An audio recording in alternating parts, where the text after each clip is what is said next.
So I thought I would jump on and share some lessons that I've learned from the book Rich Dad Poor Dad, right? Now, this is one of those books that entrepreneurs really like to throw out there as kind of like a great book for entrepreneurs. And I agree, like there's a lot you will learn in there, especially about kind of finances and finance in general. But it's not a perfect book, right? Like don't get it mistaken. It's not the perfect business book, in my opinion. There's definitely things that are learning. I mean that are missing from Rich Dad Poor Dad. So before I get into what I learned from the book, let me maybe give some perspective, insight into things that are missing from the book that I think are essential for an entrepreneur to learn, especially somebody that's a beginner. Because if you're reading this kind of book as an entrepreneur, you're typically not reading it for entertainment. You are reading it really as a beginner to actually learn and advance your professional journey as an entrepreneur. So it does you well to know what's missing and what you might need to learn about. So the first thing is that uh, the book is not really nearly that tactical in terms of the steps you actually need to grow your business right now. So just be aware of that, and I think uh, that's a big thing. That's a big thing. You might want to read a book that talks about the more tactical growth of your business, like a sales or a marketing book, right? That'll probably do more for your business on a practical level. Although it won't cover necessarily the financial mindset aspects that you need from a Rich Dad Poor Dad. Secondly, the book is not gonna turn you into a great cold calling machine or a great cold email or cold outreach machine. So just be aware of that. Like you're not gonna read this book and overnight be a millionaire, right? um, so these are things that are missing from the book. And finally, it doesn't necessarily even cover how you scale a business, right? Like, even though it tells you that scaling a business is a really good thing, but it's not really focused on that. And so now that I got those three things out of the way, those are three essential things. You're gonna need to find other books, if you can, that talk about each of those things.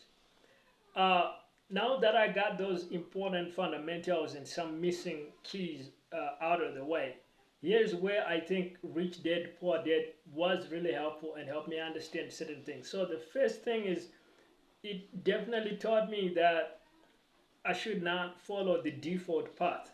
And in that sense, it has a lot in common with another great book for entrepreneurs, which is the Fast Lane by MJ DeMarco, as well as MJ DeMarco's Unscripted.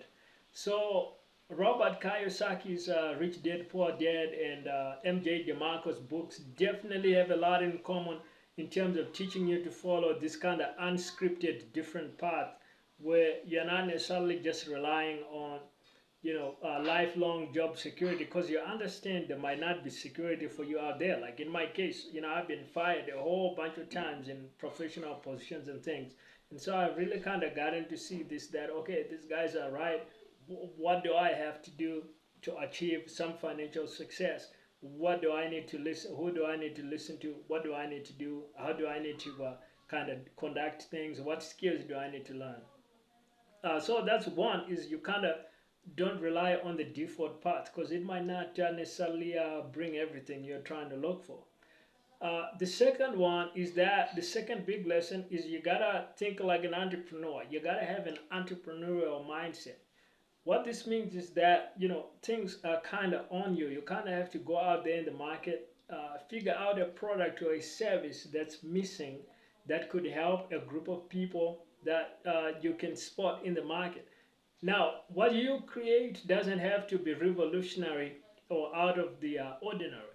You can literally just copy a product or service that's selling well in the market and just sell it to a lot more people and to a group of people that maybe the current people doing it are not reaching at the moment. So, for example, you could literally pick a product that's being sold to people in the USA, and you make that available to people in Mexico, or that's being sold to people in Canada, you make it available to people in the USA.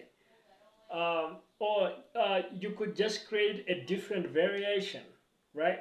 So this is ways that you can copy the success that's there in the market, and you put your own spin, and you reach a different group of people, and you're now serving them with something they were not able to get before. So, but you do need to be entrepreneurial in that way. Like you don't necessarily have to be the next Thomas Edison, like you're gonna create a light bulb. Now, if you do have that skill, or like Elon Musk, and you're able to create Tesla and really revolutionize an industry like the EV industry, hey, more power to you. That's great that you're able to do that. But not every entrepreneur, especially not the beginners, are able to do that. And so, as a beginner, you don't necessarily need that level of sophistication, that level of revolutionary invention in order to be able to make it work and to be able to make it happen. Now, the third big lesson is that your financial model and your financial mindset is going to have to be different. You're going to have to be thinking about building up a business that is financial value, and building up revenue and building up profits over necessarily building up a lot of wealth via kind of the traditional routes, right? So that means your financial destiny, you kind of have to take matters into your own hands a lot more, and you kind of have to really prioritize like your main investment. If you're gonna be a small business entrepreneur, your main investment is probably going to be your little small business rather than necessarily your house, right? So this is where you kind of need to prioritize how you're gonna do business. You kind of need to prioritize, even like with pastimes. You're not gonna spend nearly as much time traveling, taking trips, and going down to the ski slopes. You're not, especially in the early stages of your business, you kind of have to prioritize your limited time, your limited financial resources, your limited attention, your limited everything, and just kind of put it into trying to build up that little small business.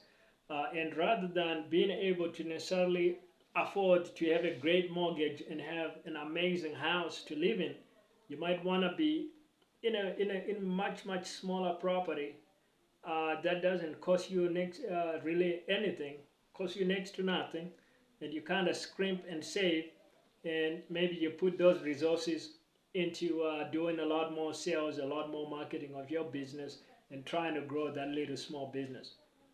So those are all lessons that I have learned in the course of reading Rich Dad Poor Dad, and actually going out in the market and actually working on businesses, helping small businesses grow, and also just building my own business ventures here and there, and continuing on my journey with that. Now, there's a lot more lessons from the book Rich Dad Poor Dad. I'm certainly likely to do another episode where I cover additional lessons, additional insights that I learned from Robert Kiyosaki. It's a great book, Rich Dad Poor Dad. So I would recommend too, if you haven't read the book, definitely read the book. It's gonna be, I think it's gonna really help you in your journey as an entrepreneur.